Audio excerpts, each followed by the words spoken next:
Guys, today we'll talk about how can you disable activities notifications on your Olymptrade app. We're going to figure out this solution or know how you can do that in your app.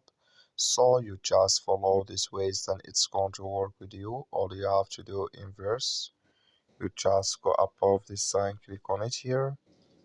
So then it's going to take you to your profile. It's going to show for you like this. Then you click here on settings, you just click on it. So then you come to next step here, it's going to show for you like this here. You click here on notifications, just click on it.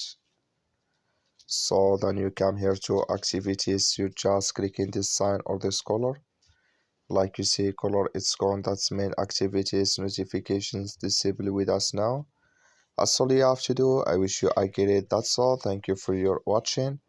Don't forget to support us by liking and subscribe.